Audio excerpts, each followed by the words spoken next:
c'est Justement, est-ce que ton modèle, est-ce que ta façon de travailler a fait du bruit? Elle dérange-tu? Est-ce qu'elle shake pas juste les clients, mais elle shake aussi la compétition? En ce moment, j'ai pas encore beaucoup de feedback là-dessus parce que j'ai pas encore commencé à être comme... Là, je pense que ça va commencer peut-être de plus en plus là, à partir de maintenant. J'ai eu beaucoup de feedback positif de l'industrie parce que les gens, tout le monde est d'accord dans l'industrie que il y a une lacune au niveau de l'éducation financière puis que les gens devraient être plus savoir ça. Puis j'ai eu beaucoup de beaux messages de monde qui sont dans l'industrie. Puis même du monde qui m'ont contacté parce qu'ils aimeraient ça éventuellement travailler avec moi. Fait que ça, j'étais super comme touché de ça. Je trouvais ça nice. Fait que j'ai vraiment eu du feedback positif. Genre de comme, à date, l'industrie. Mais, plus ça va aller, je m'attends pas qu'il y ait juste du feedback positif. Je suis très conscient de ça. Parce que ça vient toucher à... Puis le modèle de la finance, je veux dire, traditionnel, va être shaké dans les prochaines années. Puis moi, je fais partie d'eux autres qui veulent que ça shake. Fait que c'est sûr que c'est comme ça. Il y en a qui vont être insatisfaits là-dedans, mais ceux-là qui vont être insatisfaits ou qui ne seront pas contents, c'est des gens probablement qui n'ajoutent pas de l'assez de valeur dans le dossier de leur client puis qui ont tout à perdre à ce que le client soit plus éduqué. C'est intéressant que tu dises ça. Tu sais, veux pas, on est dans des. On est comme des cousins, là, veux pas, les courtiers hypothécaires, les conseillers en services financiers, puis même les courtiers immobiliers. Tu sais, tout ce qui est en lien avec les services professionnels, c'est des professions qui sont accessibles assez facilement. Là. Je veux dire, à peu près n'importe qui peut le devenir. Tu sais, je dis pas ça pour dénigrer personne. C'est des opportunités d'affaires. Tu sais, tu deviens tu peux devenir facilement un conseiller ou un courtier. C'est pas chirurgien, mettons. Non, c'est ça. T'as pas besoin d'avoir 50 ans à l'université. Puis je pense que c'est plus longtemps que ça, un chirurgien. Là, mais 10 ans, genre, mais, c'est ça. C'est quand même relativement facile. Ouais. Mais après ça, ce qui est tough, c'est s'implanter. Tu sais, c'est donner justement cette valeur-là pour pouvoir être en mesure de s'implanter. Puis peut-être que justement, le modèle fait en sorte que il y a beaucoup de gens qui connaissent pas ça à un degré assez fort, assez élevé qui va permettre aux gens d'éduquer. C'est exactement ça le problème, c'est que, je veux dire, combien de fois je l'entends, puis je sais pas toi dans ton domaine, mais moi, Chris, à tous les semaines, probablement. Ça fait 3 fois que je change de conseiller à la banque, à la caisse, puis à chaque fois que j'en rencontre un nouveau, on dirait que j'en connais plus que lui. Il s'assit devant moi, puis il me lit son texte devant son écran, puis il fait ça. Ouais. Les caisses, les banques, là, on va les attaquer directement comme les caisses, les banques, là. Le feedback, là, je veux dire, je sais pas, réveillez-vous, là, mais c'est le service est atroce, puis le nombre de personnes que j'entends chialer. Probablement pas toi, parce que tu fais des prêts. Mais au niveau... En hypothèque aussi, en fond, hein? Mais je veux dire, ça n'a pas de sens comment qu'en gestion ou comme en conseil financier, les banques, les caisses surtout, les cabinets, c'est moins pire, mais les banques, les caisses surtout, le niveau d'insatisfaction est au maximum. Même quand j'ai commencé, là, il y a 12 ans, il y avait déjà de l'insatisfaction, mais encore plus aujourd'hui, c'est fou. Là. C'est sûr que c'est lié aussi, entre autres, avec le roulement. T'sais, mettons, en crédit, là, le crédit, c'est un poste encore plus d'entrée en carrière que, par exemple, la gestion de patrimoine dans le milieu bancaire. Mais ça fait en sorte qu'on a des conseillers qui vont souvent être très verts, hein, qui n'auront pas nécessairement beaucoup d'expérience, puis qui vont surtout être très généralistes, qui vont en faire d'ouverture de compte, un petit peu de REER, un petit peu d'hypothèque, un petit peu d'assurance, un petit peu de carte de crédit. Fait qu'on n'aura pas nécessairement des gens qui vont pouvoir vraiment conseiller et être hyper spécialisés. Alors qu'aujourd'hui, on s'entend, là, la spécialisation, c'est l'avenir, je veux dire, dans n'importe quoi. Mais l'institution, la forme cette personne-là aussi à proposer des choses qui n'ont pas tant de bon sens. Puis c'est là aussi qu'il y a un problème au niveau des institutions que je trouve. C'est justement, c'est comme... Puis moi, je connais très bien l'industrie parce que j'ai été dedans, mais je connais plein de gens qui travaillent... Toutes les institutions qui existent, là, je connais quelqu'un qui travaille dedans. Fait que moi, quand je parle à tous ces gens-là, là, je vous le dis, là, des gens, je dis vous, c'est tout le monde qui écoute, là, mais des gens qui travaillent dans les banques, dans les caisses, dans les institutions traditionnelles, puis qui sont écœurés d'avoir la pression qu'ils ont, puis la qualité de juste comme... Il y en a plein. Puis eux autres, ça fait de la maudite belle information qui te disent, c'est comme, c'est fou comment qu'il y a des meetings, c'est ça, nanana. Fait que là, t'écoutes ça, puis t'es comme, tabarouette. Tu sais, ils vont dire qu'ils ont vraiment l'intérêt des gens à cœur, puis tout le mais c'est juste, c'est du marketing. En fait, dans les succursales bancaires, souvent, dans la petite salle en arrière, il y a des tableaux avec des objectifs de vente de cartes de crédit. C'est sûr. Puis comment tu peux être 100% dans l'intérêt de quelqu'un quand ta paye en dépend? Tu peux pas. C'est peut-être aussi le fait que le mot conseiller qui veut pas dire nécessairement grand-chose, qui n'est pas un titre protégé, qui est utilisé à tout vent, il est utilisé dans ce milieu-là. Oui. Alors que le conseil, il n'est pas nécessairement objectif. Ouais, puis il aussi est attaché avec un seul fournisseur. Oui, puis regarde comment c'est recruté les gens dans le domaine de la finance en général. Mettons qu'on inclut toutes les institutions en général. Comment c'est recruté la plupart du temps? Hey, viens, check comment tu vas faire de l'argent. Check l'année passée, j'ai fait ça. Non, c'est vraiment le côté salaire. Il attire les gens. Mais là, les jeunes qui commencent, ben, ils réalisent que pour gagner de l'argent, ben, il faut qu'ils travaillent comme dans n'importe quoi. Puis là, maintenant, ils se sont fait vendre un peu, je vais gagner beaucoup d'argent, mais finalement, ils n'en gagnent pas tant que ça. Puis après 6 mois, un an et demi, quand ils ont fait le tour de leur famille, puis ils ont vendu de l'assurance à toutes les personnes qu'il y avait autour d'eux autres, puis ils ont acheté comme pour qu'ils prennent une assurance permanente, ben là, après ça, ces gens-là, ils s'en vont, ils font d'autres choses. Puis là, le problème dans l'industrie, là, c'est que tous ces gens-là, puis les jeunes, on va les appeler les jeunes, ils peuvent avoir 40 ans puis commencer une nouvelle carrière. OK, mais les jeunes dans la carrière. Les jeunes dans la carrière, c'est eux autres qui scrapent le marché.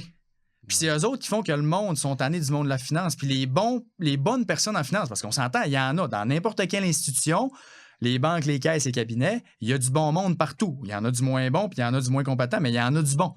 Mais le problème, c'est que les bons vont payer au niveau de l'image pour les moins bons. Puis c'est tout le temps ça dans tout. Dans toutes les professions. Tous les domaines, c'est ça. Il y a un policier qui fait un move de cave à la TV, ben tous les policiers vont payer pour ça, puis tout le monde va être fâché contre les policiers, alors que c'est un policier qui a fait une erreur. Vincent Lacroix, mettons, on s'entend. Bon, ben tout le monde en finance, c'est des crosseurs à cause qu'il y en a un qui a décidé de faire ça.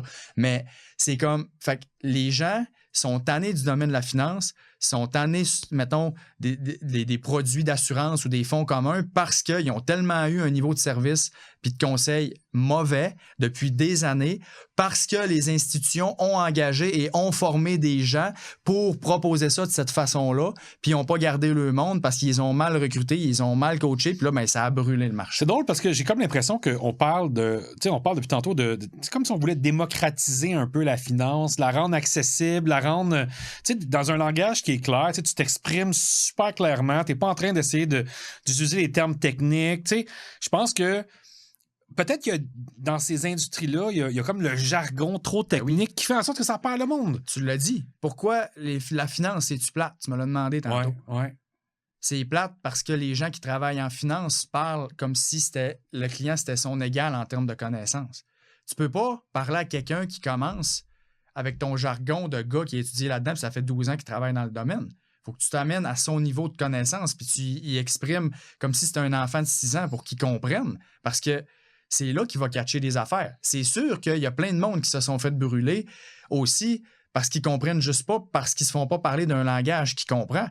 Puis moi, encore une fois, je le sais très bien que c'est ça ma force parce que je me l'ai fait dire puis j'ai du feedback. Fait que je le sais que si j'ai rencontré des gens puis que l'impact a été bon, c'est parce que j'ai réussi à adapter un langage qui font qu'ils comprennent bien puis qu'après ça, c'est ça qui fait que crime, c'est de même. OK, c'est juste ça dans le fond. Crime, OK, fait que c'est pas compliqué. Puis en bout de ligne, tout ce que les conseillers font en succursale la grande majorité du temps, c'est facilement remplaçable si tu t'éduques. Puis si tu t'éduques, ben il faut juste que tu aies de l'information de qualité qui va être facile à comprendre. Puis après ça, tu vas comprendre. Écoute, c'est aussi simple que ça. Je trouve ça très, très, très bien. Il y a un autre aspect que j'aimerais revenir. Tu as dit tantôt qu'il y avait une période de grand changement présentement. Oui. Puis que ça allait shaker, en fait, l'industrie. Oui. Qu'est-ce que tu vois, toi, présentement, dans ta boule de cristal? Qu'est-ce que tu vois comme changement? C'est quoi les disruptors? Qu'est-ce qui va arriver, selon toi? OK. Premièrement, MRC-C2, pour les gens qui ne connaissent pas ça, dans le fond, c'est les organismes de réglementation qui essayent de faire qu'il y ait plus de transparence en finance. Parce qu'on s'entend, là, le domaine de la finance, depuis longtemps, c'est pas réputé comme le domaine le plus transparent. Hein? C'est pas pour rien que les requins de la finance puis que le monde de la finance ont en général une image négative. C'est comme un vendeur de chars usagés. OK? Pourquoi?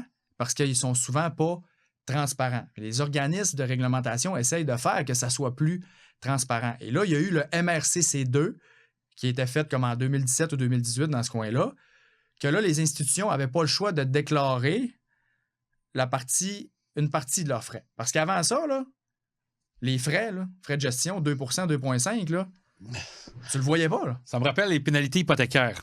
Ça aussi, c'est très, très, très mystérieux. Des frais de rachat. Quand tu vends un fonds ou un produit, puis si tu retires ton argent dans 7 ans, tu as des frais.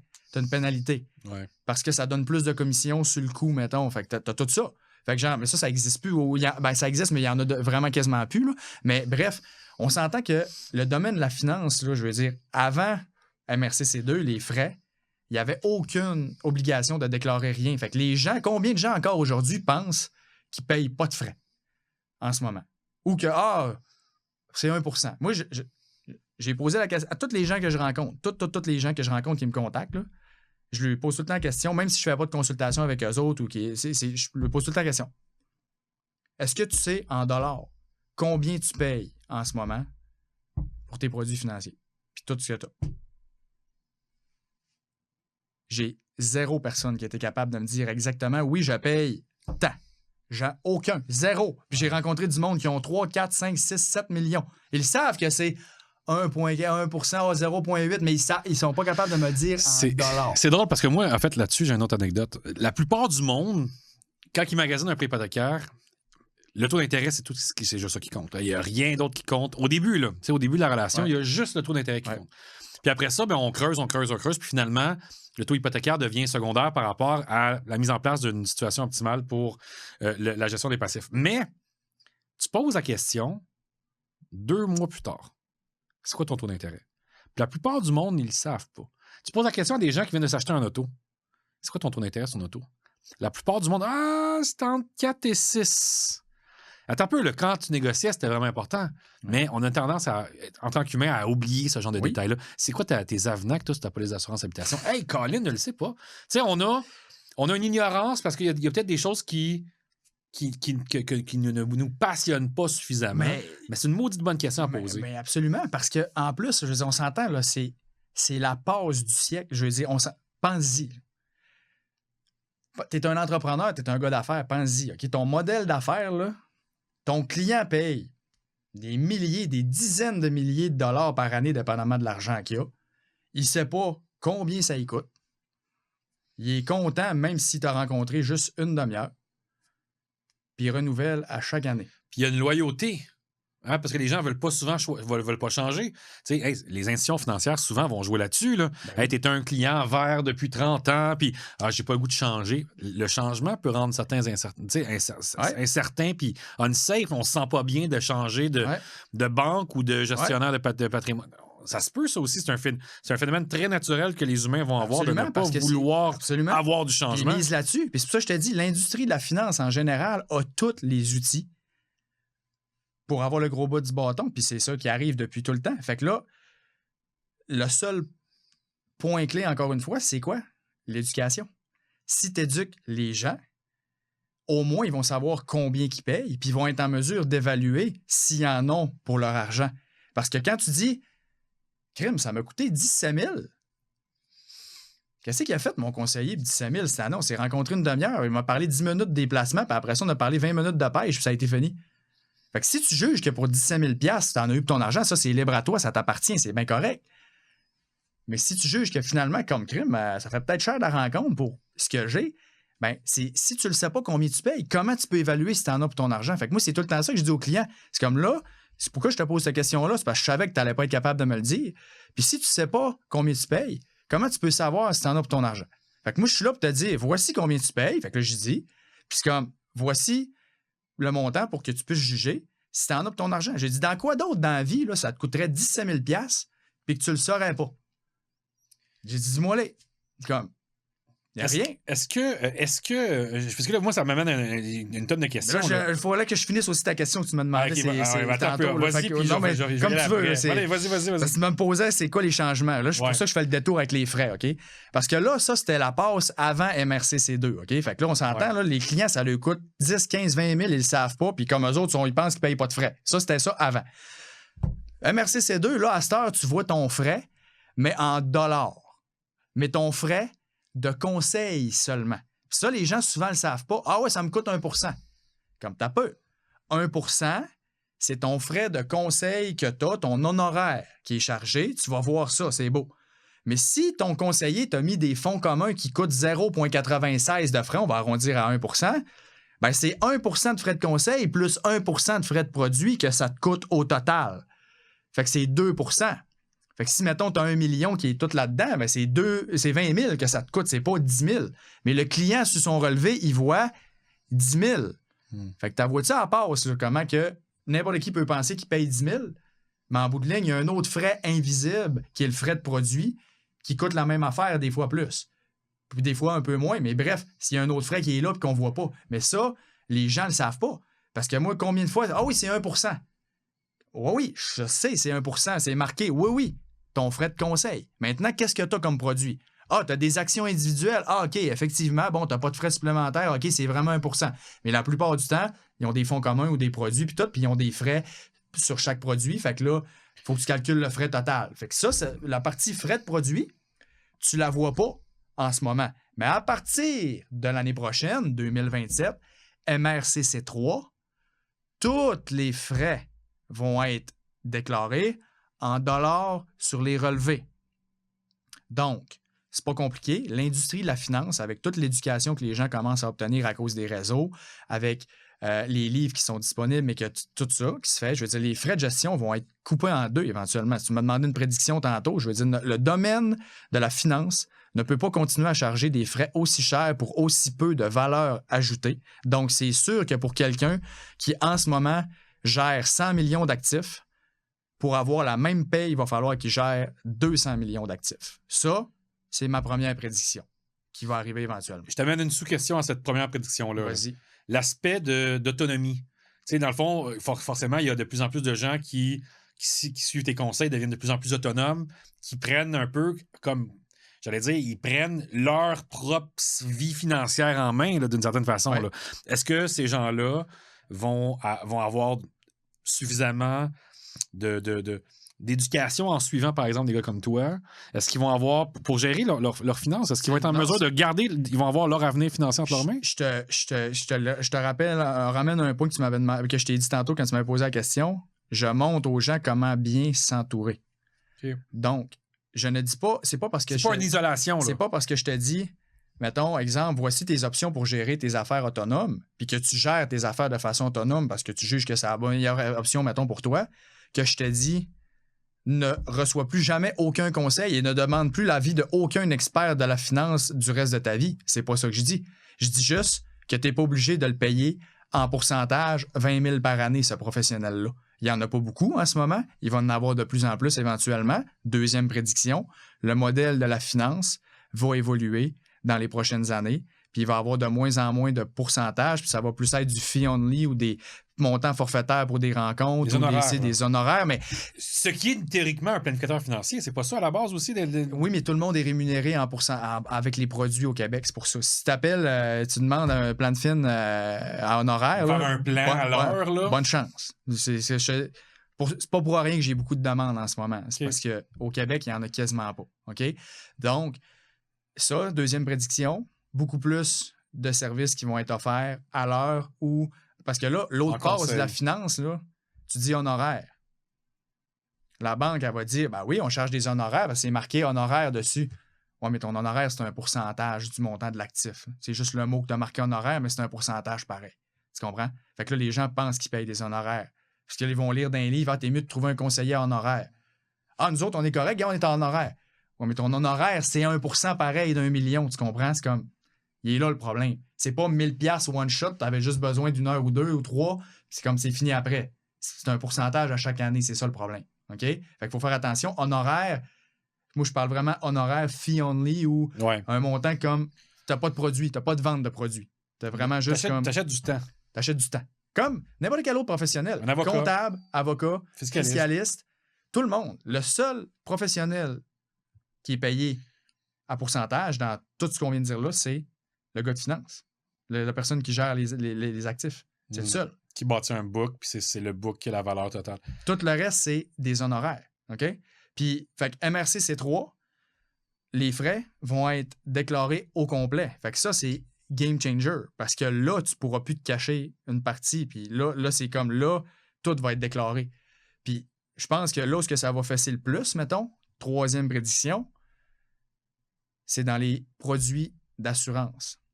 Parce que le MRC-C2, quand tu vends des fonds distincts qui sont des fonds communs, mais qui ont des garanties, puis ça coûte plus cher à cause des garanties, pour faire ça le plus simple possible, ces fonds-là coûtent plus cher que des fonds communs, mais les institutions qui proposent ces fonds-là n'étaient pas obligées de déclarer aucun frais. Ça ne faisait pas partie des produits à déclarer les frais. Mais à partir de MRC-C3, il va falloir qu'ils les déclarent dans ça. Fait que là, les gens qui ont des fonds distincts en ce moment sont sur le modèle de v'là 15 ans, que tu n'es pas obligé de déclarer tes frais. Ils pensent que ça leur coûte à rien. Puis là, soudainement, ils vont passer à ça me coûte 3%. Ils vont le voir en dollars.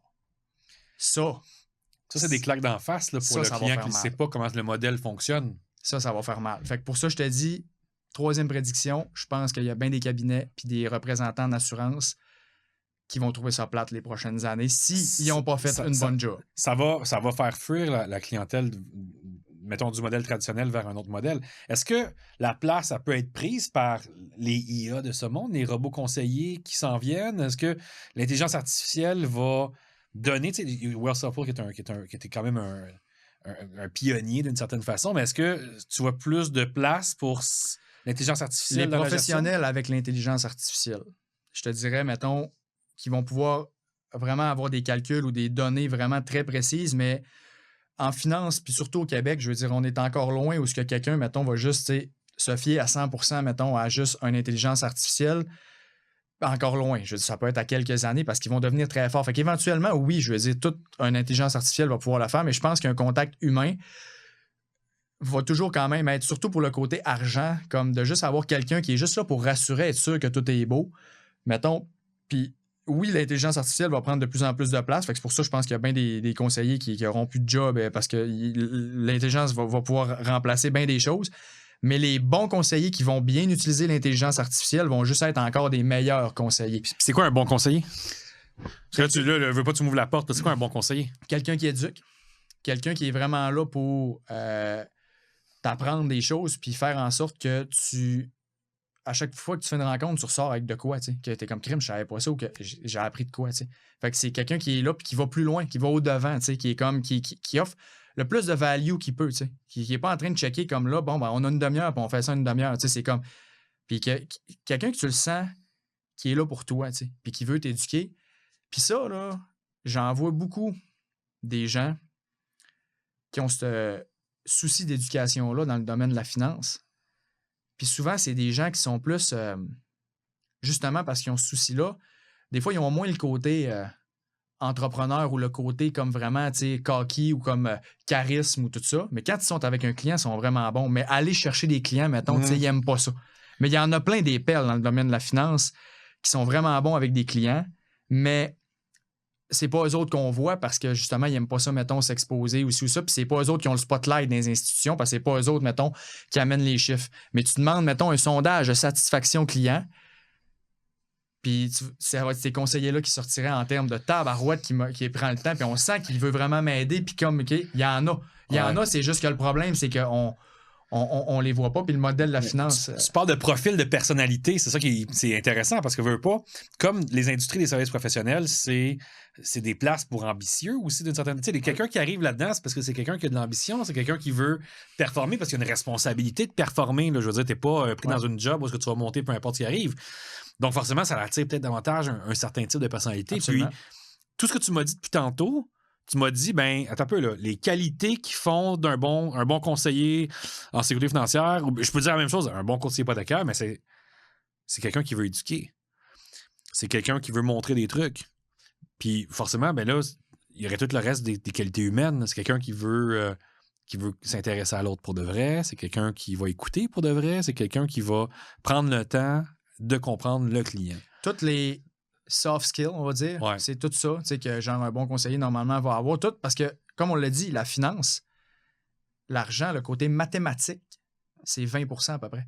Fait que ça veut dire que si tes rencontres sont à 80% plus le côté psychologique, le côté humain, le côté éducation, le côté discussion, le côté introspection, le côté poser les bonnes questions, c'est là que ton conseiller se démarque. Mais c'est dans tes débuts. Dans tes débuts, là, sûrement que tout le monde qui commence, il arrive puis il parle uniquement du côté technique. Puis après ça, attends un peu, là, je suis pas dans la bonne approche. Là. La bonne approche, c'est que c'est l'erreur classique des nouveaux conseillers. Puis après ça, ils font des rencontres sur plein d'affaires. Puis c'est pour ça aussi que moi, je le sais très bien qu'en dedans de 2 heures, à cause de l'expérience que j'ai, ben, je suis capable de faire une rencontre en dedans de 2 heures qu'un autre conseiller. Ça aurait pu prendre 6 heures. Là. Puis le client aurait été perdu 20 fois parce qu'il aurait été bien trop loin, mais c'est comme on y va à l'essentiel, qu'est-ce qui est le plus important. Puis là, on est capable de le mettre en dedans de 2 heures. Mais c'est vraiment ça, c'est comme les gens, en bout de ligne, là, ils veulent pas comprendre toute la grande majorité. Là. Il y a des profils ingénieurs et analytiques qu'eux autres, ça va plus loin un peu, mais la plupart des gens veulent juste savoir qu'est-ce qui va me permettre d'atteindre mes objectifs, qui va me permettre d'en avoir pour mon argent, que je me casse pas la tête, que c'est simple, puis j'ai rien à faire pratiquement, tu sais, comme que tout peut rouler sur pilote automatique. Là, c'est ça que les gens veulent en finance. Tu veux enlever le pain qui est checker toutes les affaires, ses ordis, les analyses. Tu sais, tu l'as dit, là, du bruit, il y en a en finance. Puis le problème, c'est que le bruit, ça vend.